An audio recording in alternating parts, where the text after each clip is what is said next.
Alex Collier, current moon bases and their history. With Art Bell -1995.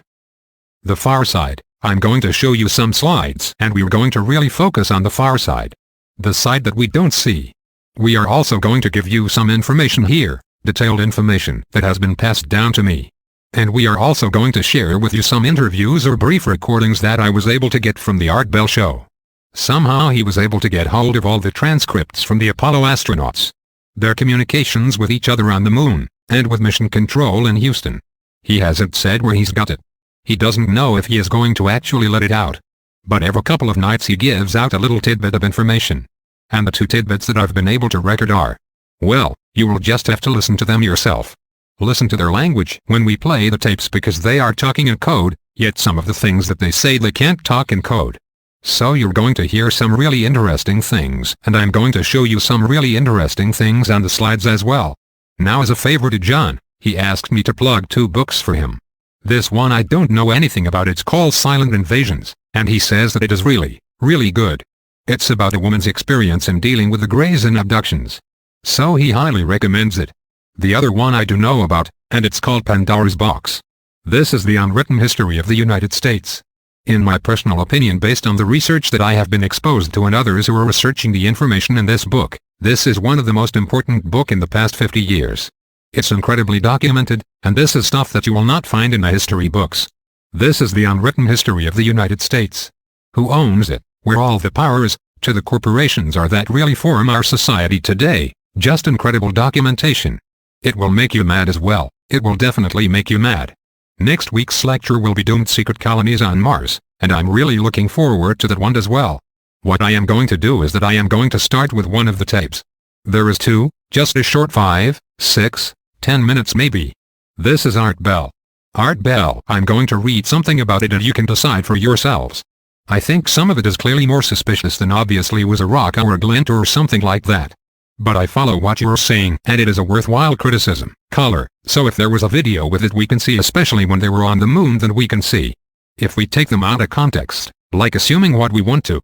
Art Bell. Well, what do you draw from Neil Armstrong's comments? What do you think he was trying to say? Color. It could have been anything down to the bureaucracy of our government. Art Bell. I know, but he is saying there are wonderful discoveries and things that we can do if we just remove some of truth's protective covering. Now that's a very, very profound statement to wonder about it, isn't it? Color. I agree. Something else that I did want to bring up. Art Bell. Just a minute, sir, where by the way he was Neil Armstrong. Color. On the moon. Art Bell. So what would the statement in all likelihood relate to? Color. I am not sure what truth's protective covering is though. Art Bell. Anyways, you were going on to something else. Color. Lee Rogers the other morning had an author who interviewed all the astronauts. And I had a chance to ask him a question that if he had any opinion when he spoke to all of the astronauts. Did they say anything that they shouldn't talk about, or was there things that they couldn't talk about, or were they aloof? Lee says no, they were all straightforward, answered all his questions. They said some of the most asked questions are, have you ever seen anything? None of whom have ever seen anything. Art Bell. Well, alright, that was radio with Lee Rogers, and it was on radio. He is a good colleague, but if you have seen some of the interviews with the astronauts on television where you could observe the body language, there's no question about it, sir. They were very, very uncomfortable with any questions about what they might have seen. Color. Well, this author said that he did not notice anything like that.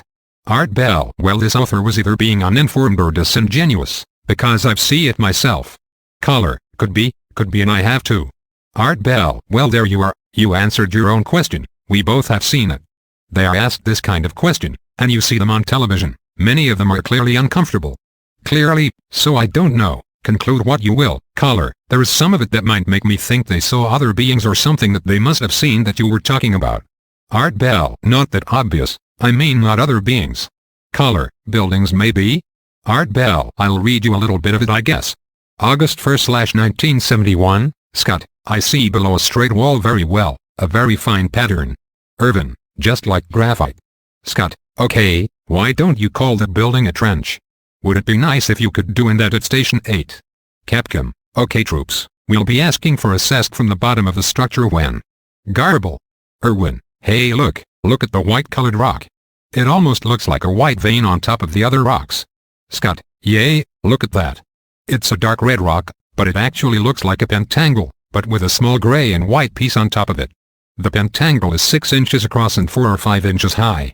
On top is a 2 to 3 inch subangular garble, with a light to medium gray matrix. It really stands out. It's amazing. That's not a very good example. I've got a million of them here. I should have picked out a better one. I'm sorry, I just opened it too. Listen to this. Apollo 17 ground-to-air transmission during an AVA. Strange, there's another block just to the north of that overhang. It's a pyramid shape and cross-section. No, a triangular shape and cross-section, and it looks like it's pretty well garbled. Not persuasively like it was at Shorty. Ava, it's flashing okay, now let me get to work. Tracks here, I think I can monitor that one. Art Bell, see, some of the stuff doesn't make sense, but keep listening. I'm standing on a boulder. Track, how does that make you feel? It makes me feel like I'm coming over to do some sampling. Think how it would have been if you were standing there when that boulder came by. I'd rather not think about it. Verify SRC. Garbled. What are those things flying, going over? What is that, Jack? Something just hit here. What blew up? What is that? Oh, it's your antenna. Is that styrofoam exploding off your high-gain antenna package? What hit on the LM? Something blew apart on. No, the one you deployed, the rover high-gain antenna. My God, it blew up. Yes, exploded. Something flying over there. Just before, it's still gone. I thought we've been hit by a... Look at that stuff. It just keeps flying over the tops of our heads. I thought we were the closest witnesses to a lunar meteor impact. I guess if that's the same glass I pick up. I don't know. John says it exploded on his mission too. Guys. Isn't that what you thought it was? Isn't that what you thought it was, huh? I thought you were kidding. No, I've never seen anything like that before. I'm sorry, I thought it was. Break off. No, you just, well, you saw that stuff coming, didn't you? I didn't see it at all. Holy smoke. Roger 17. Is the damage primarily to the piece of the rear fender that you lost, or are the rails of the pieces remaining fairly that? Anyway, we are still here, so it's garbled. That has to be it. Abe, now what were they talking about here? What was that? Something truly incredible, certainly not explained. What was that? Back to Alex Collier. I'll play the second one in just a little bit. That's really fascinating stuff. And even though they have publicly acknowledged that nothing unusual has been found there, the evidence is quite to the contrary. And now I'm going to share with you the Andromedan's history of our moon, where it came from and so on and so forth. The age of the moon is 6.2 billion years old and is also hollow.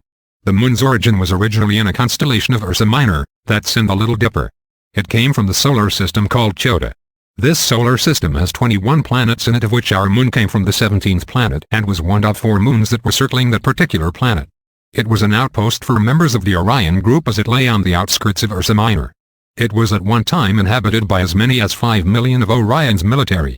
The Andromedans consider our moon an artificial satellite. Many of the craters that were discovered on the moon were originally artificially created.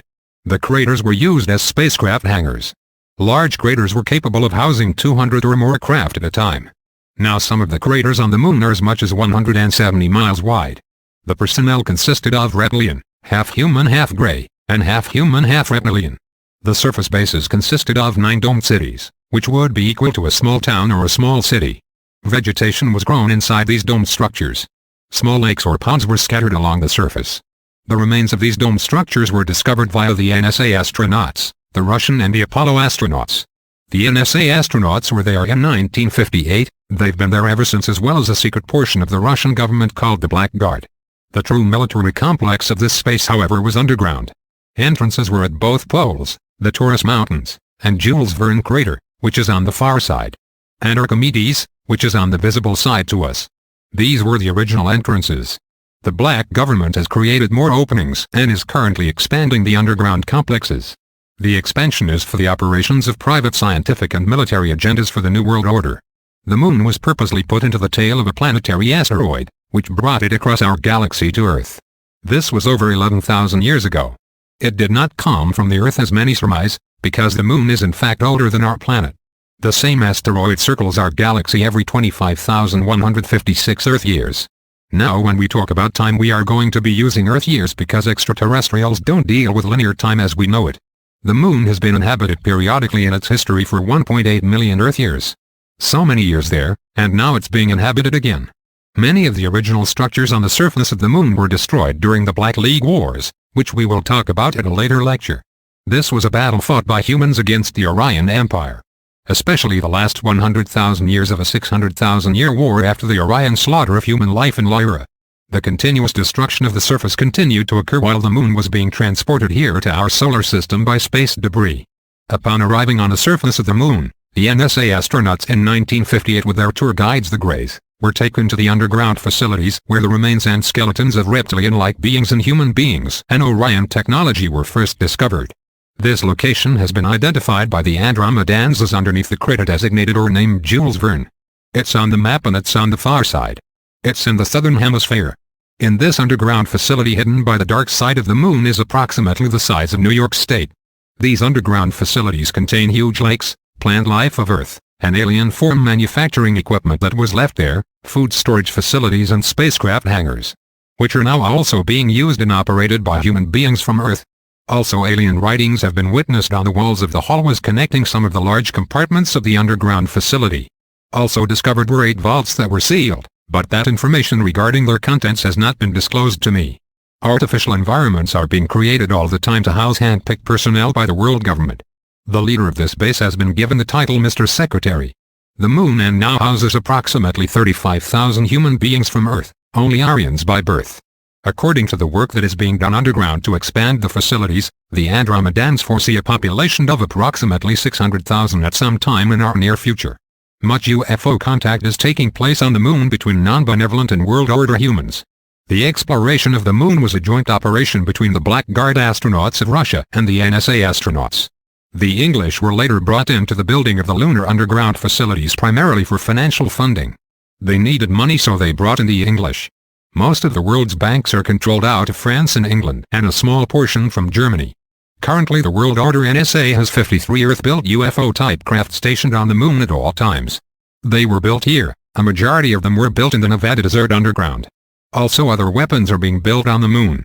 They are, particle beam weapons, nuclear bomb satellites, antimatter weapons systems, and plasma beams. And the reason for this is because if there is an invasion of Earth, the moon is our first line of defense.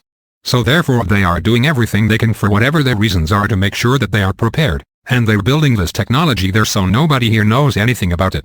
How did everything get up there? Outside of using anti-gravity technology, which the Greys have given us, and given the NSA. Around the world there are anti-gravity anomalies. They occur at different places on the planet. There are thousands, but there are 2 places that it occurs on a very regular basis. One is the Bermuda Triangle and a second is Diego Garcia Island in the Indian Ocean. Essentially what happens is the Earth's grid system that forms our planet. Certain patterns within that will short out. And there are certain areas that are very weak for some reason in our electrical field that surrounds our planet. When it shorts out, what happens is it creates a vortex. It's almost as if there's no gravity there, no atmosphere for just a few seconds. While they are able to find out when this is going to occur, they've learned how to do this. So they have built platforms. They put heavy equipment on the platforms, and they wait for this anomaly to occur. When the anomaly occurs it comes down, snaps back up, and whatever was inside that circle is blown up into our atmosphere. No rockets, nobody has any idea. They send a craft, one of the 53 with a chain or a hookup. It flies off the moon, hopes of what it is and tows it right out of here. Nobody knows anything. This has been going on for over 30 years. Also the area known as Pine Gap, Australia. Tremendous amount of activity. This is an underground facility that was strictly built by the CIA. And there is a tremendous amount of activity going back and forth to the moon from that area. Now this area also happens to be almost dead center in Australia, which is Aborigines country. Diego Garcia Island, Siberia and Russia also. These same type of things are going on. In the very beginning, the Russians have been in this since 1947. A lot of the launchings and missions were leaving from the Soviet Union because of the vast size of their country. Almost nobody could see the rockets. And if you were at the right place in this country, you would see what was going on there, and you would know what was going on this end. Because information is compartmentalized. There is an atmosphere being created on the surface of the moon for extended habitation. This again is alien technology. You will see proof of that here on the slides. There is also a book that is out by a gentleman who is now deceased. Mr. Fred Steckling. It's called Alien Bases on the Moon, where it has 125 NASA photographs, many taken by the astronauts. I highly recommend it. I'm sure John has it. Remarkable stuff in there. There's still water on the moon. On the surface as well as underground.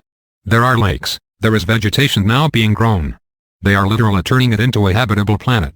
From there, when they first started this project, they decided to go to Mars from the moon, not from Earth. They were on Mars a long time ago. The only problem with the moon is, based on its stages of where it is, as far as it's being groomed for habitation, it takes many years to create a habitable environment. The moon doesn't really offer this, Mars does however. So what they are doing is they are growing a tremendous amount of food and vegetation underground in these underground facilities using hydroponics and artificial sunlight. There is a military base on the far side of the moon. These same people who are there were colonizing Mars up until March 1989. An ultra-top-secret space program was developed and launched mostly from the Soviet Union because of its resources and mass size. They could virtually do everything in secret and undetected. The first manned mission to the moon and landing on the surface of the moon was in 1958 by the Russians and the NSA, who reopened the ancient underground facility, now a colony since 1961. The underground facility is the one I was talking about earlier, the Orion underground facility that is the size of New York State. The structures that were built for this lunar base, on the surface, the structures of some of which you will see tonight, were designed by JPL. They are dome structures. They built them first on the moon to test them before they went to Mars and really went full swing to build Adam and Eve. Also one of the other corporations that was very intricate or important in the actual building of these, who actually did to the building of it, was the Bechtel Corporation out of San Francisco. They have a very top-secret construction corps of engineers that works with the NSA, because they have a vested interest in this thing as well. They are also the same company that builds most of the nuclear power plants in the world. The reason they wanted to go to Mars, or they felt the urge to go to Mars, is because the Earth is sick with pollution and population. They basically didn't have much hope in being able to turn things around, so they just secretly and quietly decided to colonize Mars, once they were given the technology to go to the moon. And then from the moon go to Mars. This is exactly what they did. To some degree they should be commended for this remarkable achievement, but the way they totally went about it is deplorable. And almost nobody still knows that it is actually going on. The astronauts who have been on the moon know for sure now. As far as the dark side of the moon, the hidden side. The reason we only see one side of the moon is by design. The dark side of the moon truly represents a dark secret of how long extraterrestrials have been watching the Earth. Weights have been placed inside the planet to keep it from rotating on a normal basis, and they are located at both poles. They are magnetic weights which keep it stationary. It will turn like this, they keep it stationary. Being that they are magnets, it bounces off the Earth's gravitational pull just enough to keep it just moving outside. So it doesn't actually get totally caught up to what it will turn like this. This was to keep mankind unsuspecting of the alien presence for thousands and thousands of years. When the astronauts of Apollo got there, we have already been on the moon for some time. The NSA, using technology given to it by the Greys, had already established 8 years earlier a colony there. This technology and information was not shared with the lower levels of NASA or even the military. NASA was used as a blind to keep the people from truly knowing what was going on out there. The astronauts were silenced under threats, and they remain so even today. Richard Hoagland, who many as you may know about, has done a lot of extensive work on the area known as Cydonia on Mars. He's also doing a lot of things about the moon now, and I would suggest that all of you pay attention to that. Because he can get photographs and things of that nature, and it's going to be very interesting to see how this whole thing unveils itself. It's beginning to unveil, it definitely is. Some of the greatest scientific minds on our planet that have disappeared, people who have vanished without a trace, were taken to the moon and Mars to colonize, to start a brand new society.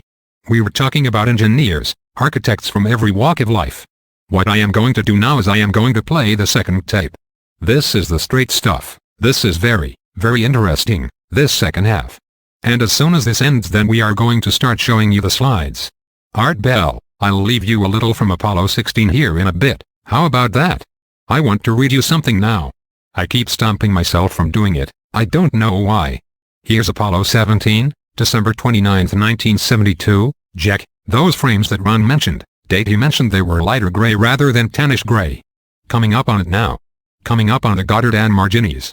Capcom, Roger America. We are tracking you on the map here, watching it. Okay, all has got variations in its form, variations in the lights. Almost looks like a pattern as if the water were flowing up on a beach.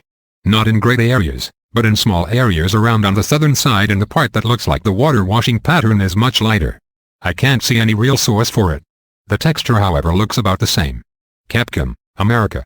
Houston, we'd like you to hold off switching to Omni Charlie until we cue you on that. Wilco. Jack, was there any indication on the seismometers on the impact about the time I saw a light flash on the surface? Houston, stand by, we'll check on that, Jack. Alan Bean, a UFO perhaps? Don't worry about it. I thought someone was looking at it. It could have been one of the other flashes of light. Capcom, roger, we copy the time on LMV, I have the place marked. Pass it on to the back room. I got it marked on the map too. Jack, just some words from the back room on you. There may have been an impact at the time you called, but the moon is still ringing from the impact of the sieve in fact, so it would mask any other impact. So they may be able to strip it out at another time, but right now they don't see anything at the time you called. Just my luck. Just looking at the southern edge of Grimaldi, Bob. Cannot understand what Art Bell is saying, Capcom. Okay, I copy that, Jack. As long as we are talking about Grimaldi, we might have you brief Ron on exactly the location of that flashing light you saw. We'll probably ask him to take a picture of it, maybe during one of his solo periods. Capcom, leave a little note there somewhere for yourself. Now we're getting some pretty clear high water marks on the... There's a high water mark all over the place there. On the north part of Tranquilis that's... There, isn't it? Are you sure we are 13 miles up? You are 14.1 to be exact, Ron. I tell you there is some mere ridge. And we are just passing one. Art Bell, this doesn't make sense to me. They got only cross the low planar areas, but right up the side of the crater in one place, and a hill in the other. It looks very much like a constructional ridge. A ridge that is as clearly constructional as I would want to see it. Yes, we show you on the edge of that crater, Jack. Art Bell, the evidence is both in volume and is very compelling. Most of us don't know any more about the moon today than we did before Apollo 8. But the scientists and engineers are privy to another higher level of information about what has been discovered on the moon.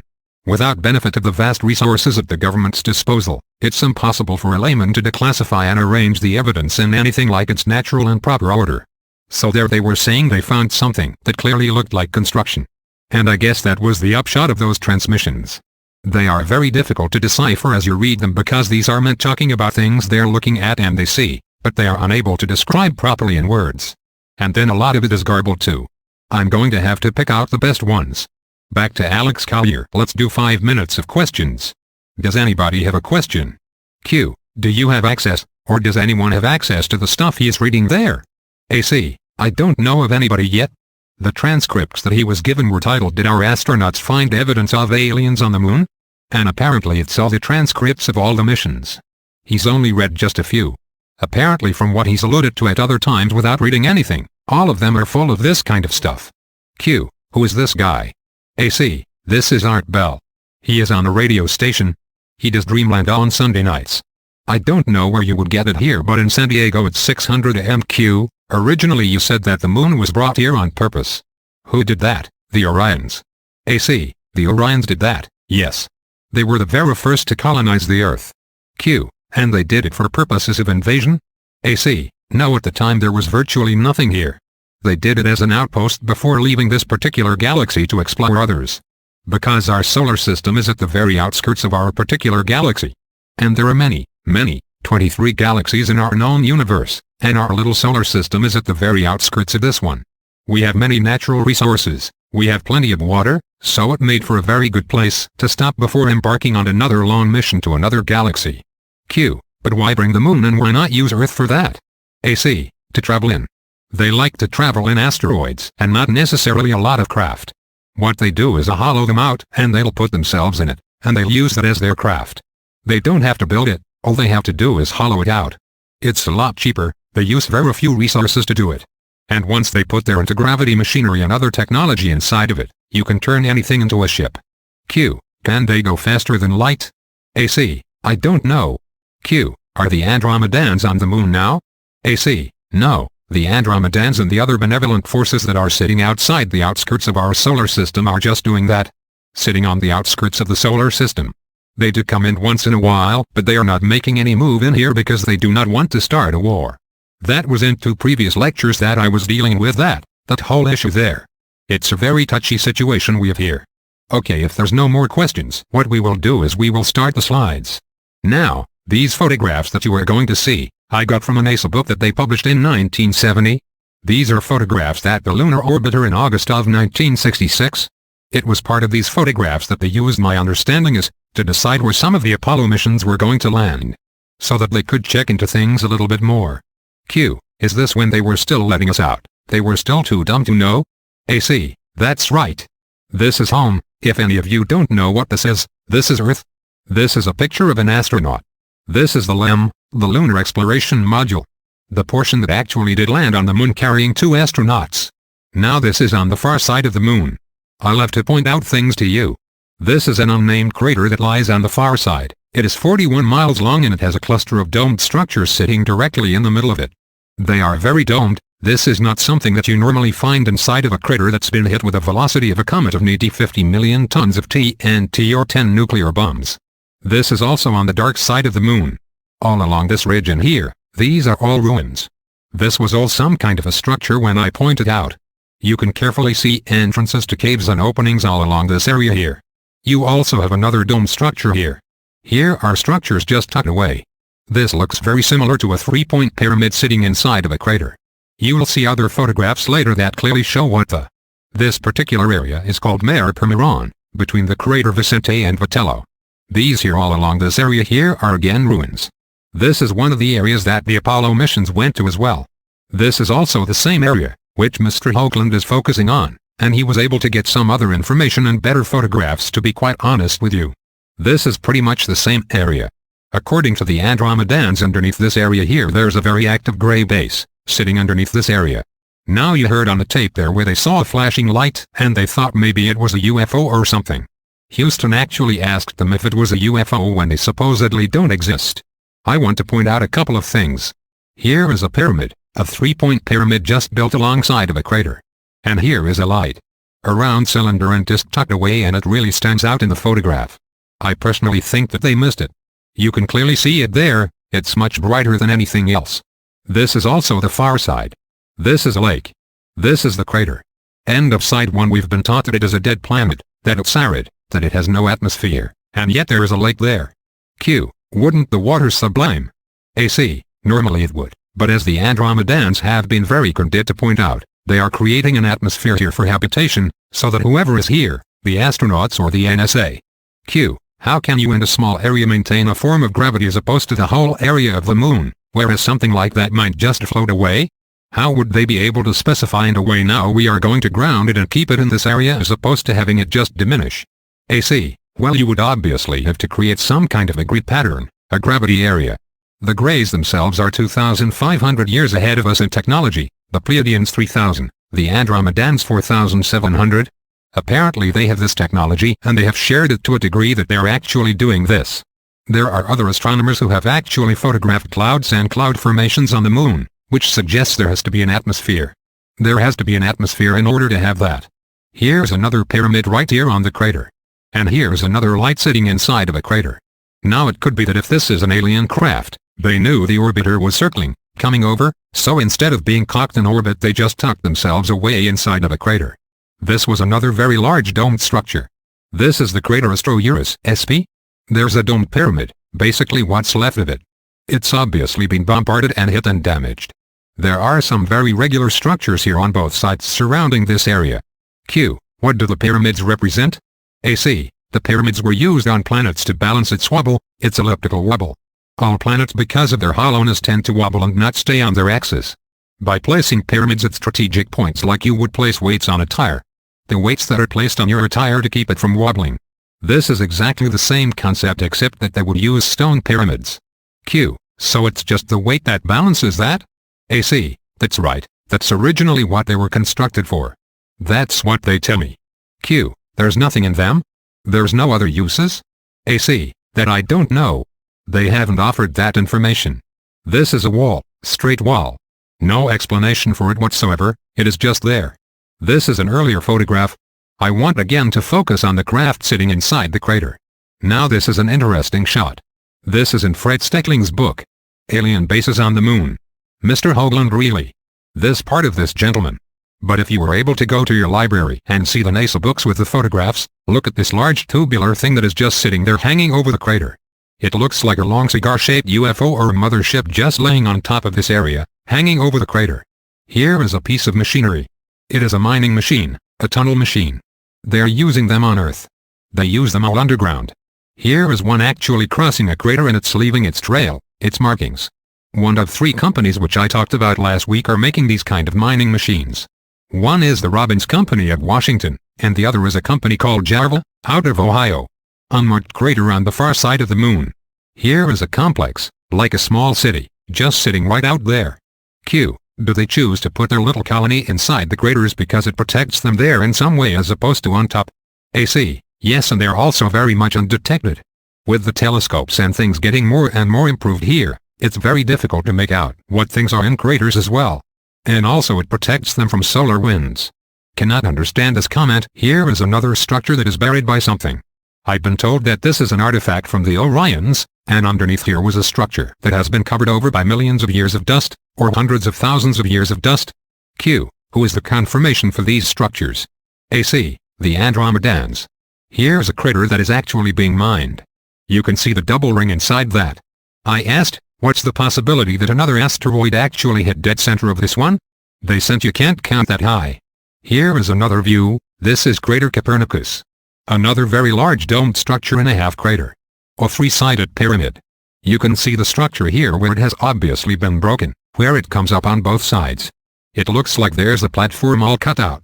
This is again on an unmarked crater. This is a different view of that same earlier area. More domed structures. This is towards the north pole of the moon. This is an area view Copernicus, looking down on it. In this area are ruins. This is what they said, that these are all ruins. This whole area apparently at one time was domed. This is a real interesting structure here. It looks like there is some kind of a doorway or some kind of a statue or monuments here. Q. What was the largest population when the Orions came here on the moon? AC. 5 million. Now I don't know if that was when they brought it here or when it was back in Ursa Minor. A large area full of domed structures. This is an artist's rendition of what could possibly be going on underneath there. You have your domed structures, they are covered with dirt, so they look like almost anything. And underneath, life goes on. Q. Where do they get all the money for these projects? AC. Private corporations, banks, selling of narcotics. All kinds of places. The NSA has an annual budget of $5 billion a year. It has never been audited, nobody knows where the money goes, and it's a good start when you have that kind of money to do things. Q. Why would Russia and the United States work together in reference to this, and then on the outskirts of reality here have been for so long basically arch enemies? AC. Well, they have never really been arch enemies. When the Roswell crash of 1947 occurred, when they approached the craft they saw the technology. They had a live being. Their nuclear weapons couldn't do anything to these people. Their technology was such that at the time they thought it was 25,000 years more advanced than us. They thought that possibly there would be an invasion. So who was the only superpower that they could turn to? There was no way the United States could deal with this issue on its own. They had to go to the Russians so the two of them could put their energies and their minds together just in case this was a very viable threat. It didn't actually occur, but what instead did occur was our government decided to sign a treaty with these particular beings, which we all now know as the Greys. Q. And Russia was left out of this? AC. Well, that's another interesting thing, which I talked about last week. Apparently they were brought in at the same time. There was an exchange of technology. However, at some point the NSA pulled away and was not sharing information with the Soviets. And according to the Andromedans, this was the real reason for the Cuban Missile Crisis. The idea was to blackmail the United States into sharing the alien technology, except nobody told John F. Kennedy about it. So he was caught in the middle, and apparently, according to Vlasides and Marini, who are two beings that I am in contact with, Khrushchev actually talked to Kennedy and said we want this, this, and this. Kennedy said, what are you talking about? He then called in the CIA. Apparently the CIA liked him the first 2 times, so he didn't know what the Russians were talking about, even though nuclear missiles were only 18 minutes off the shore. And finally the 3rd time they confessed. Kennedy said, okay, I agree that there will be something, I don't know all the particulars. And the Soviets took all their missiles away. Shortly thereafter, he announced that we will be going to the moon, because now he was privy to the technology that we had and so on and so forth. He also made that fateful mistake about going to scatter the CIA to the winds. Except I don't think he really realized how much power there was beyond his control. And he wasn't really in control. Q. These people that you call the Andromeda. Do they have any sense of spirituality or emotionality? AC. Yes, they have all those things. They are also humans. Q. Can you some of what purpose? I don't understand what their purpose is and what is going on. AC, you mean here, why they are here, why they are sharing. Q, exactly. AC, I would suggest that you buy a tape. We have spent 4 hours just talking about that very issue. Essentially, our galaxy needs the Earth to move into a higher vibration, so the whole galaxy moves into a higher vibration. Q, is this a spiritual vibration? AC, yes, and unfortunately there are living beings here who basically trapped a portion of our government into agreeing to a treaty. They misrepresented themselves, and essentially what they are doing is they are very, very dark. I don't want to say evil, but they are dark. And they basically have us trapped. They are here hiding underneath us, and there is a lot more to it. If you buy the tape it will really explain it. Q, what was the treaty with our government, and why did they have to make a treaty with our government when they are so much more powerful than us?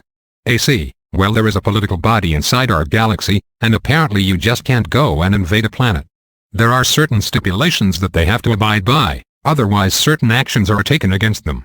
Essentially what happened was, the treaty was that they were going to come in here because they wanted to observe our evolution, consciously, spiritually and physically, in exchange for technology. Our government at the time, or the NSA at the time, who was created to deal with this particular issue of the aliens, saw all this technology that were in the craft and they said absolutely we'll do it. Shortly thereafter most of the technology they started giving us wasn't in the ships at all.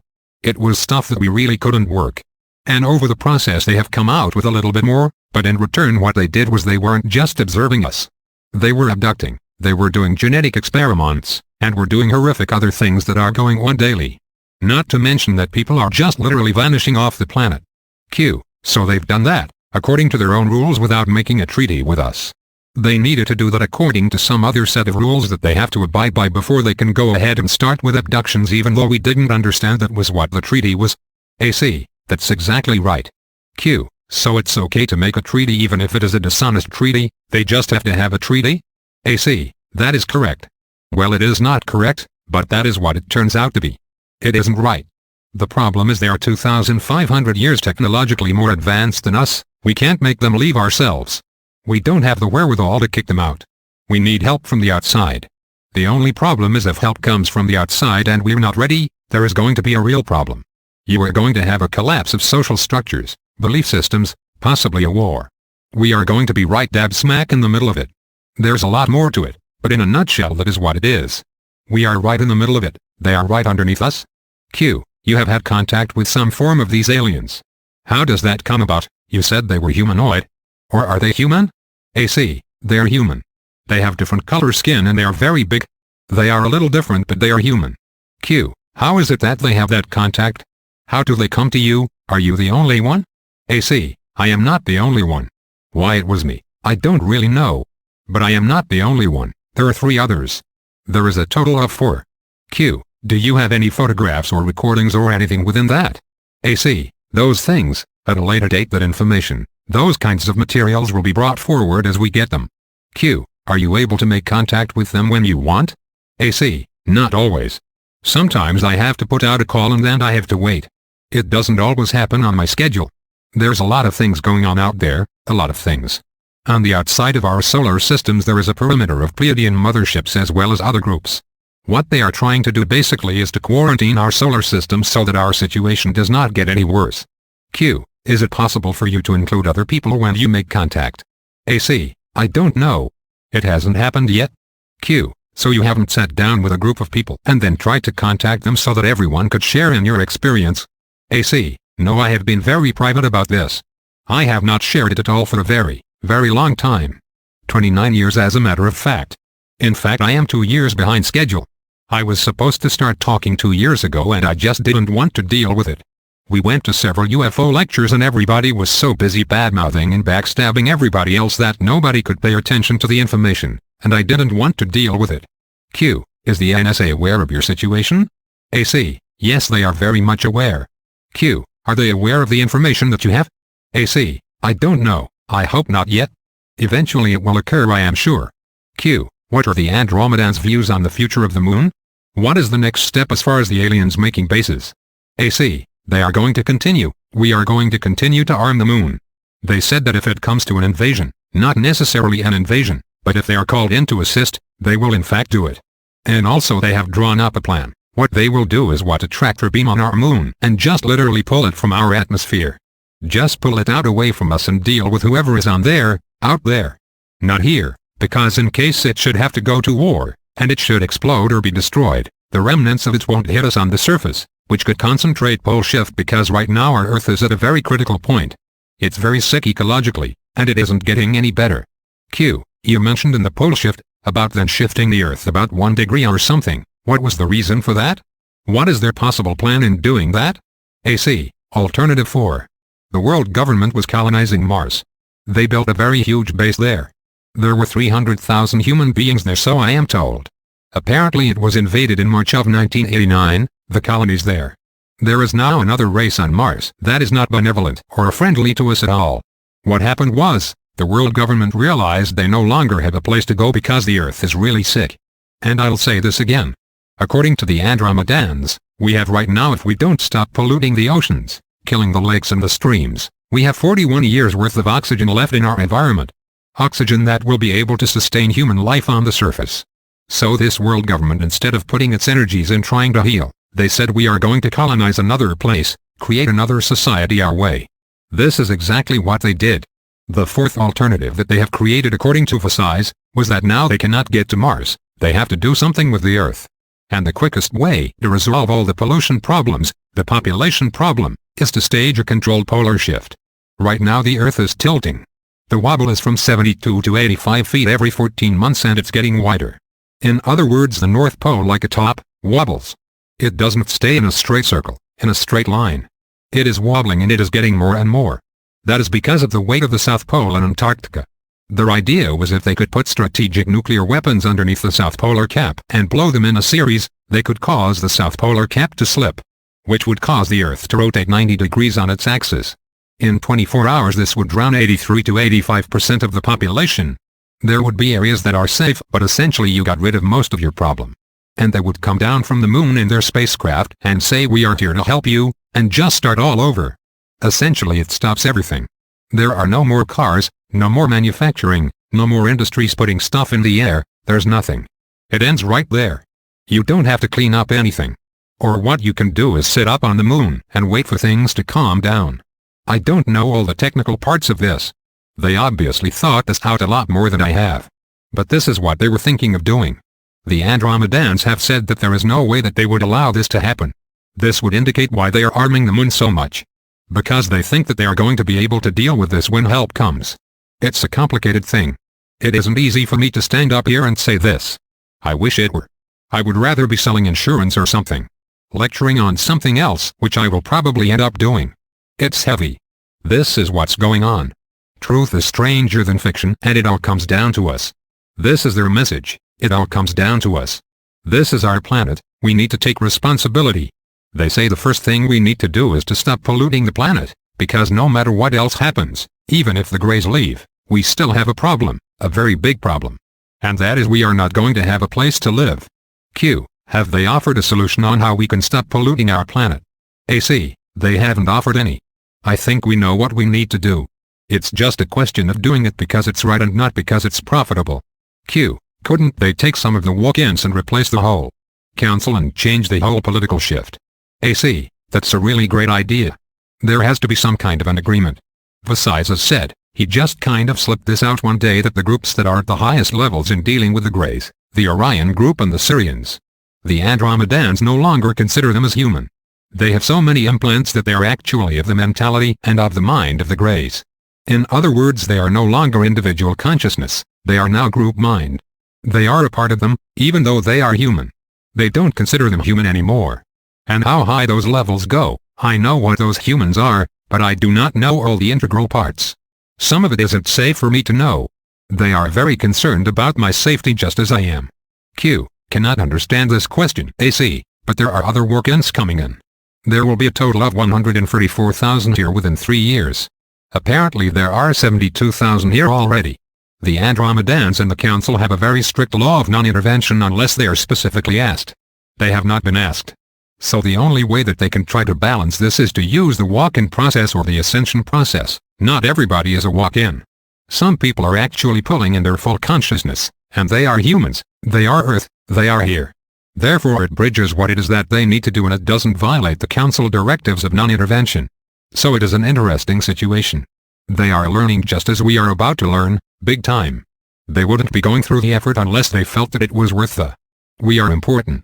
The Earth has an incredible history unlike any of the other planets in the galaxy. This little trading post in the middle of nowhere had been colonized and colonized and colonized by many different groups for millions, and millions of years. Q. Is that why our races are so different? AC. Yes, that's exactly right. We are a huge gene pool of all kinds of different alien races. Q. How many of us would have to be behind an invitation to the Andromedan's council? AC. They said approximately 10%. Q. Why wouldn't the Security Council, which knows? AC. Which Security Council are you talking about?